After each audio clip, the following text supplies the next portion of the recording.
Assalamualaikum warahmatullahi wabarakatuh.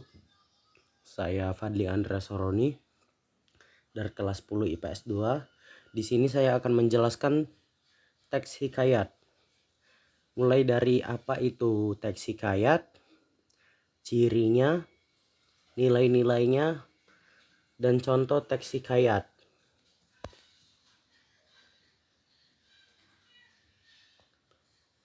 Hikayat adalah karya sastra lama yang berbentuk prosa dari Melayu yang berisi cerita, undang-undang, dan silsilah yang bersifat rekaan, keagamaan, historis, biografis, atau gabungan dari sifat-sifat tersebut.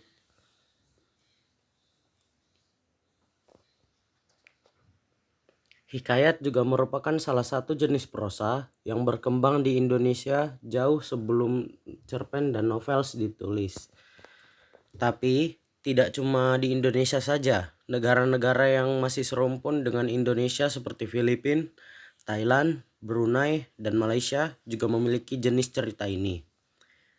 Hikayat berguna sebagai pelipur lara, pembangkit semangat juang, atau sekedar untuk meramaikan pesta. Contoh hikayat antara lain yaitu Hang Tuah, Perang Palembang, dan 1001 Malam. Karena hikayat berasal dari Melayu, maka hikayat banyak ditulis dalam bahasa Melayu. Kemudian hikayat mengalami proses adaptasi dan terjemahan ke dalam bahasa Indonesia dengan tujuan agar pembaca dapat lebih memahami isi dari hikayat tersebut. Selain itu, ada pula hikayat yang sengaja ditulis untuk mendokumentasikan sesuatu seperti silsilah kerajaan. Lalu ada juga hikayat yang ditulis dengan jalan cerita yang dibuat-buat sesuai dengan perintah dari raja untuk membuat para musuh merasa takut, karena seolah-olah kerajaannya lah yang paling kuat dan perkasa. Hal ini dilakukan untuk menjaga kerajaannya dari serangan musuh. Nilai-nilai yang terkandung dalam hikayat adalah nilai moral yang merupakan nilai yang berkaitan dengan akhlak atau sikap baik dan buruk manusia. Nilai yang kedua yaitu adalah nilai agama, nilai yang berkaitan dengan kepercayaan tokoh akan keberadaan Tuhan.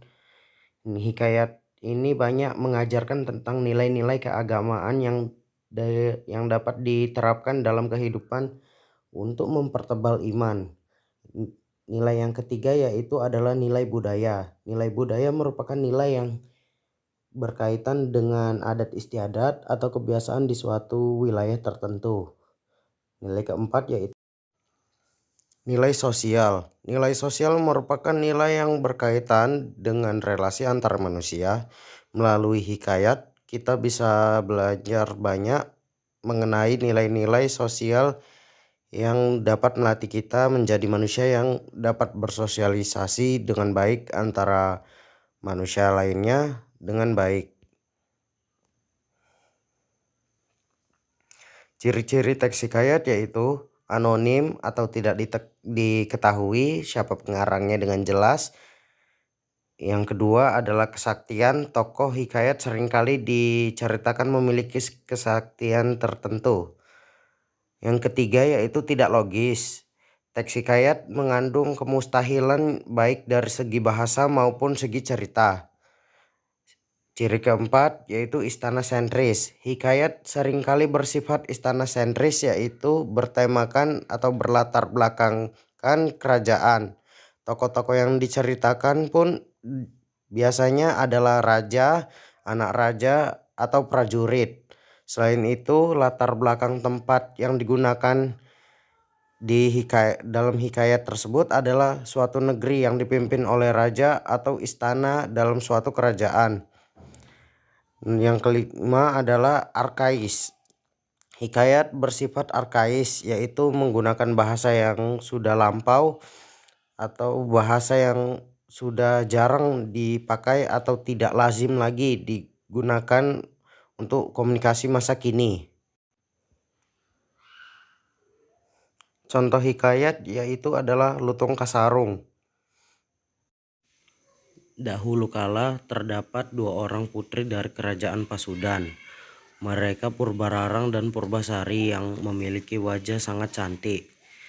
Dengan meninggalnya sang raja, Purbasari ditunjuk untuk menggantikan tahtanya. Mendengar hal itu, Purbararang merasa sangat iri dan ingin mencelakakan Purbasari. Ia memutuskan untuk menemui nenek sihir untuk mengutuk adiknya Purbasari dengan penyakit kulit.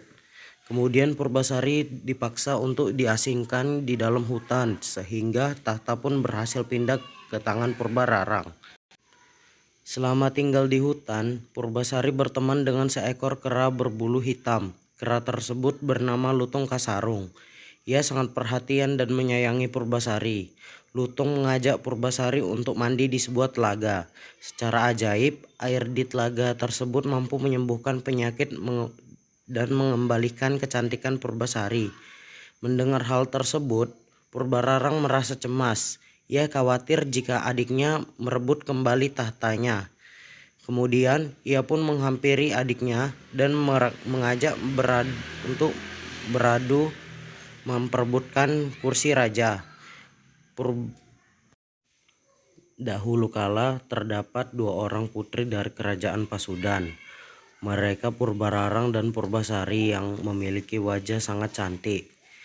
Dengan meninggalnya sang raja, Purbasari ditunjuk untuk menggantikan tahtanya.